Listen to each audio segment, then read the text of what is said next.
confiance des fidèles. Ah, parce que dans les choses qu'on peut, c'est un bon. En tout cas, dans la matière, on a la faiblesse. Dans la matière, si on veut passer à une fois la faiblesse. C'est très important. Reste dit la théologie pour le ministère aujourd'hui. C'est une erreur, parce qu'on est en train de. Il a parlé presque de la même chose par rapport à l'éthique. Ils ont la connaissance théologique, mais ils ne vivent pas l'éthique. Ils ont la connaissance. Et ils prennent cette même connaissance pour détruire maintenant la doctrine. Ils commencent à interpréter les choses de leur manière. Ils commencent à conduire les fidèles maintenant dans la dérive, au lieu de les amener sur le droit chemin. Et cela pose beaucoup de problèmes aujourd'hui. Il y a un frère, un pasteur à Kinshasa, qui aujourd'hui est en train de défendre que le pasteur peut épouser deux femmes. Mais comment ça? Il défend cela. Pourquoi? À cause de tout ceci. L'éthique doit nous caractériser. Doit caractériser notre ministère. On doit remettre la crédibilité du ministère avec nos fidèles. Ils doivent nous faire confiance. Ils doivent croire à ce que nous leur disons. Ils doivent suivre nos pas. Ils doivent témoigner, pourquoi pas, témoigner de nous. Sensible dans le ministère pastoral est la gestion des finances de l'Église. La gestion des finances de l'Église. Le manque de transparence et la manipulation des dons peuvent conduire à des abus. 8 à 2013 a parlé de la gestion des ressources ecclésiastiques. Il a dit cet intérêt éthique délicat qui exige l'intégrité, reddition des comptes. Beaucoup de pasteurs aujourd'hui n'aiment pas la reddition des comptes. Dans ce mois, le pasteur aujourd'hui, personne n'en a me demandé quoi que ce soit. J'ai fait des comptes à rendre à Dieu.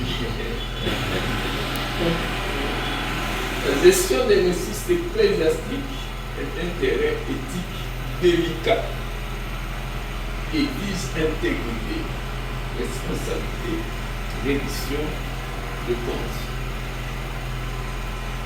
Et c'est là où beaucoup de pasteurs tombent souvent, la gestion des finances de l'Église. Manque de transparence, une manipulation de dons, ça conduit beaucoup de pasteurs aux abus éthiques et à l'amour excessif de l'argent.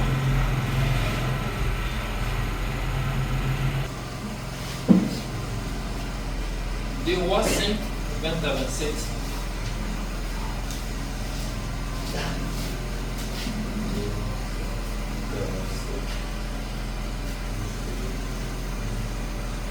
Géasi,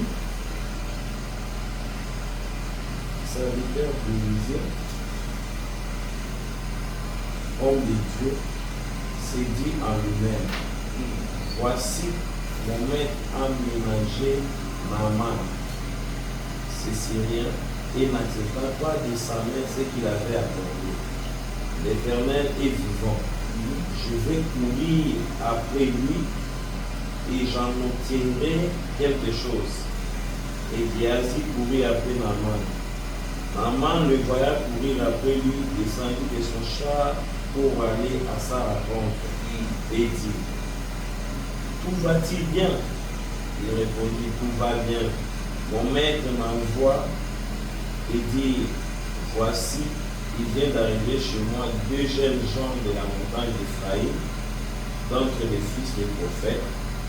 Donne pour eux, je t'ai pris un talent d'argent et 2 vêtements de rechange. Naaman dit, consent à prendre 2 talents, il le pressa et il sera 2 talents d'argent dans 2 sacs, donnant 2 habits de l'échange et les fit porter devant Géasi par 2 de ses serviteurs. Arrivé à la colline, Géasi les prit de leurs mains et les déposa dans la maison, et il renvoya ces gens qui partirent. Puis il alla se présenter à son maître. On peut s'arrêter là. Dans ce texte, j'aime souvent parler de ça lorsqu'il s'agit de cette question liée à la gestion financière, à l'amour excessif de l'argent que nous appelons la cupidité. Nous avons beaucoup de pasteurs cupides aujourd'hui qui aiment l'argent d'une manière excessive. Comme Papa Lambert nous a donné tout de suite l'exemple de ce pasteur qui est parti casser la maison d'une brebis parce que la brebis l'avait apporté de dit. Le pasteur a dit donc il est resté encore beaucoup d'argent là-bas. Il faut aller tout prendre. La cupidité. Et voilà, ici on est en train de nous contextualiser avec l'histoire des prophètes, avec Géasi et Naaman. Alors que Naaman croyait comme s'il devait échanger ses biens avec sa guérison, alors que du côté des prophètes, ce n'était pas le cas. Le prophète a refusé le présent. Et cependant, son serviteur, trop cupide, la Bible dit a fait quoi?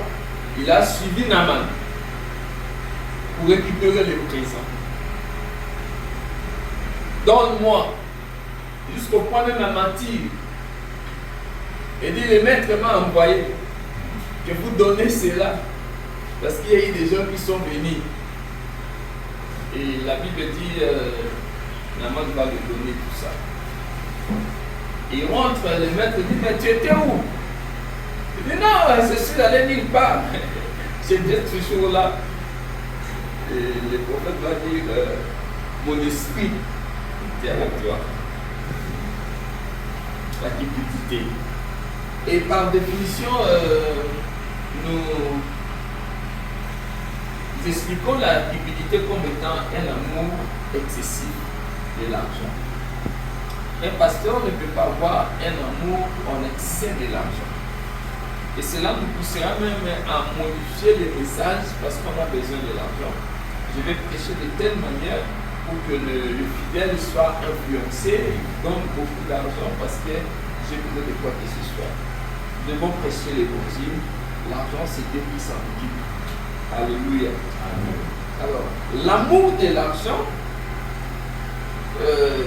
j'essaie de le définir comme une disposition à utiliser n'importe quel moyen et n'importe quelle méthode, même contraire à la volonté de Dieu, pour avoir de l'argent.